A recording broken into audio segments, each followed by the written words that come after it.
नमस्कार, मैं हूं आपके साथ अभिषेक पुंडी। वेनेजुएला के राष्ट्रपति को उठाने के बाद, ग्रीनलैंड को खरीदने की धमकी देने के बाद, सैन्य कार्रवाई करने की अमली धमकी देने के बाद ईरान को लेकर भी ट्रंप का जो रवैया है अब वैसा ही है। ट्रंप को लगता है कि वो ईरान में भी सत्ता का परिवर्तन करवा सकते हैं, इसीलिए जो प्रदर्शनकारी सड़कों पर उतरे हैं आजादी की मांग को लेकर, जो इस्लामिक शासन को खत्म कर 1980 से पहले जैसा ईरान हुआ करता था वैसे शासन की मांग कर रहे हैं। इस तरीके से प्रदर्शन किया जा रहा है। खामनेई की तस्वीरों में आग लगाकर महिलाएं सिगरेट पीती हुई नजर आ रही हैं। पहली बड़ी बात, इस महिला ने ना बुर्का पहना है ना हिजाब पहना है, और दूसरा सिगरेट पी रही है, और तीसरा आग जलाई है खामनेई के फोटो से। इस तरीके की तस्वीरें चल रही हैं। ये प्रदर्शन की जो तस्वीरें हैं वेनेजुएला की हैं। वेनेजुएला में जिस तरीके से ये प्रदर्शन हुआ और लोगों ने खुशी मनाई मादुरो के गिरफ्तार होने की, उसके बाद से ईरान की जनता बेहद ज्यादा खुश है, उत्साहित है, और वो खामनेई की सत्ता को उखाड़कर फेंक देना चाहती है। ट्रंप लगातार बयान दे रहे हैं ईरान की जनता के समर्थन में। इसी को लेकर अब चेतावनी जारी की गई है, या फिर कहें कि सीधे तौर पर ईरान की तरफ से धमकी दी गई है। क्या धमकी दी है वो भी आपको बताऊंगा। ईरान क्या कर सकता है अगर अमेरिका ने हमला किया वो भी आपको बताऊंगा, और क्या अमेरिका हमला करेगा भी या नहीं करेगा, सारे विषयों पर आज चर्चा करेंगे। तारीख थी 28 दिसंबर 2025 जब ईरान में प्रदर्शन शुरू हुआ। जो ईरानी करेंसी है रियाल, उसके तेज अवमूल्यन से, मतलब जिस तरीके से वो गिर रही थी, उसके खिलाफ ये प्रदर्शन हुआ। आज ईरान की करेंसी की कीमत जानकर आप हैरान हो जाएंगे। एक अमेरिकी डॉलर के बदले अगर आपको खरीदना है ईरान में जाकर तो आपको 14 लाख रियाल देने होंगे। इस बात से यह प्रदर्शन और ज्यादा भड़का। यह प्रदर्शन 1979 की इस्लामिक क्रांति के धार्मिक शासन के खिलाफ पूरे तौर पर चुनौती बन चुका है। प्रदर्शन तेहरान के मसहद जैसे शहरों में फैला हुआ है। 31 राज्य हैं ईरान में, और 31 के 31 राज्यों में फिलहाल ये हिंसा चल रही है, ये प्रदर्शन चल रहा है, आजादी की मांग चल रही है। इन झड़पों में अब तक 116 मौतें हो चुकी हैं और 2600 से ज्यादा लोगों को गिरफ्तार किया जा चुका है। सरकार ने पूरे देश में इंटरनेट और अंतर्राष्ट्रीय फोन सेवा बंद कर दी है, जिससे बाहर की दुनिया तक सटीक जानकारी पहुंचना बहुत मुश्किल हो रहा है। ईरान की संसद के स्पीकर मोहम्मद बाघेर घालीबाफ ने अमेरिका और इजराइल को चेतावनी दी है कि अगर अमेरिका ईरान पर हमला करता है तो ईरानी सेनाएं इजराइल के सभी ठिकानों और क्षेत्र में जितने भी अमेरिकी सैन्य अड्डे हैं, मिडिल ईस्ट में जितने भी लगभग 12 से 15 सैन्य अड्डे हैं, उन्हें पूरी तरीके से खत्म कर देगी। उन्हें निशाना बनाएगी। जो जहाज है अमेरिका के, उन्हें निशाना बनाया जाएगा। उन्होंने आगे कहा कि ईरान सिर्फ जवाबी कार्रवाई तक सीमित नहीं रहेगा और खतरे की आशंका पर हमला पहले भी कर सकता है। संसद सत्र में सांसदों ने डेथ टू अमेरिका के भी नारे लगाए। ईरान के अटॉर्नी जनरल ने प्रदर्शनकारियों या उनके समर्थकों को ईश्वर का दुश्मन बताते हुए मौत की सजा की चेतावनी दी। सत्र में पुलिस, रिवॉल्यूशनरी गार्ड और बसीज फोर्सेज की तारीफ भी की गई। अमेरिकी राष्ट्रपति डोनाल्ड ट्रंप ने सोशल मीडिया पर प्रदर्शनकारियों का समर्थन किया, कहा कि ईरान आजादी के करीब है और अमेरिका मदद को भी तैयार है। न्यूयॉर्क टाइम्स और वॉल स्ट्रीट जर्नल की रिपोर्ट से बताती है कि ट्रंप को ईरान के खिलाफ सैन्य विकल्प भी पेश किए गए हैं सेना के द्वारा। हालांकि अभी तक ट्रंप ने कोई अंतिम फैसला नहीं लिया है, क्योंकि जिस तरीके से वेनेजुएला में 20 सैनिक गए, उठाकर ले आए, उस तरीके से ईरान में जाना कोई हलवा नहीं है।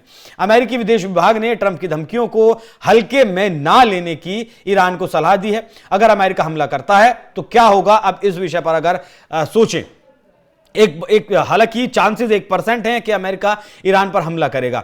जैसे उसके नतांज जो न्यूक्लियर का साइट था, उस पर जिस तरीके से अमेरिका गया और बम बरसाकर आ गया, वैसा हमला जरूर कर सकता है, लेकिन एक जमीनी सैन्य लड़ाई अमेरिका वहां नहीं कर सकता है। अमेरिका के लिए ईरान में सैन्य कार्रवाई वेनेजुएला की तरह आसान नहीं होगी। ऐसे में इसकी संभावना कम लगती है। ईरान ने चेतावनी भी दी है कि अगर अमेरिका हमला करेगा तो वह अमेरिकी सैन्य ठिकानों, जहाजों और इजराइल पर जवाबी हमला करेगा। विशेषज्ञ ये मानते हैं कि ईरान पर हमला हुआ तो अमेरिका और इजराइल को सैन्य, आर्थिक और मानवीय नुकसान हो सकता है। ईरान अमेरिकी ठिकानों जैसे कतर में अल उदेद बेस और इजराइल पर मिसाइल या ड्रोन हमला कर सकता है। कतर में वो पहले भी हमला कर चुका है जब इजराइल ने ईरान के ऊपर हमला किया था। ईरान के पास बैलिस्टिक मिसाइलें हैं और प्रॉक्सी मिलिशिया जैसे हिजबुल्लाह, हूती, हमास भी हैं जो क्षेत्रीय अस्थिरता पैदा कर सकते हैं। काउंसिल ऑफ फॉरेन रिलेशंस के मुताबिक मध्य पूर्व में अमेरिका के कुल 19 सैन्य ठिकाने हैं। इनमें से 8 स्थायी बेस हैं जो बहरीन, मिस्र, Iraq, Jordan, Kuwait, Qatar, Saudi Arab और संयुक्त अरब अमीरात में है। ईरान इन सैन्य ठिकानों को निशाना बना सकता है। ईरान पर हमला हुआ तो मध्य पूर्व में अमेरिका के लगभग 40,000 से ज्यादा सैनिकों के ऊपर खतरा मंडराने लगेगा। इसके अलावा साइबर हमले और आतंकवादी कार्रवाइयां भी की जा सकती हैं। ईरान स्ट्रेट ऑफ हॉर्मुज को ब्लॉक कर सकता है, जहां से वैश्विक तेल का 20% गुजरता है। इससे तेल की कीमतें बढ़ सकती हैं, जो अमेरिका, इजराइल और अन्य देशों की अर्थव्यवस्था को प्रभावित करेंगी। इससे भारत में भी तेल की कीमतें बढ़ सकती है, क्योंकि भारत का भी लगभग 40% से ज्यादा तेल इसी रास्ते से आता है। इसके अलावा बड़े पैमाने पर शरणार्थियों का संकट बढ़ सकता है, जो दूसरे विश्व युद्ध के बाद सबसे बड़ा संकट हो सकता है। इस हमले के कारण अमेरिका को राजनीतिक विभाजन और अंतर्राष्ट्रीय आलोचना का भी सामना करना पड़ सकता है। कुल मिलाकर ईरान पर अमेरिकी हमले के कारण बनने वाले हालातों में लाखों लोगों को मौत का खतरा है।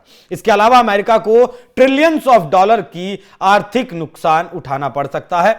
अस्थिरता का भी सामना उसे करना पड़ सकता है।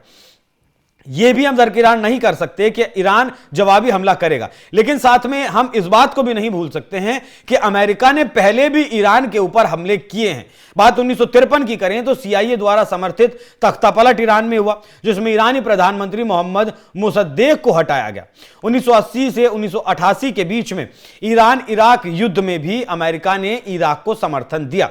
ईरानी जहाजों पर हमले किए, ऑपरेशन प्रेइंग मंटेंस, और 1988 में ईरानी यात्री विमान को भी गलती से मार गिराया था, जिसमें 290 लोग मारे गए थे। 2020 की अगर बात करें तो ईरानी जनरल कासिम सुलेमानी को एक ड्रोन हमले में मार गिराया गया था। 2025 की अगर बात करें तो ईरान के परमाणु जो साइटें थी, ऑपरेशन मिडनाइट हैमर चलाकर, जो इजराइल के साथ युद्ध का हिस्सा भी था, उसको भी पूरी तरीके से नेस्तनाबूद करने का काम किया था। भारत अपने, वो मैंने आपको बताया, बाकी स्ट्रेट ऑफ हॉर्मुज ये हो सकता है अगर ईरान और इजराइल के बीच स्थायी या फिर अस्थायी तौर पर जंग छिड़ती है। वहीं अमेरिकी राष्ट्रपति ट्रंप की धमकियों को देखते हुए ईरान में भी सेना और रक्षा से जुड़े संस्थानों को पूरी तरीके से अलर्ट पर कर दिया गया है।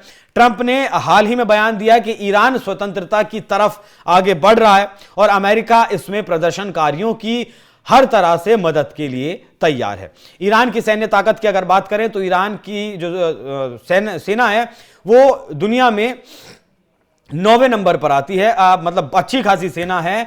6,10,000 की सेना रिजर्व और प्रशिक्षित कुल मिलाकर इसके पास है। 3.5 लाख वो हैं जो मतलब हर वक्त मैदान में मोबिलाइजेशन की बात करें तो कुल मिलाकर अगर सारी जो स्थायी और अस्थायी या फिर कहीं की जो फील्ड में है और जो रिजर्व है, लगभग 9,60,000 की सेना ईरान के पास है। ईरान का रक्षा बजट 15.8 बिलियन अमेरिकी डॉलर है। मतलब अमेरिका के सामने ये कहीं नहीं टिकता, क्योंकि अमेरिका का रक्षा बजट 957 बिलियन डॉलर है। तो ईरान सैन्य मामले में कहीं भी नहीं टिकता है, लेकिन वो अपने इरादे साफ कर चुका है।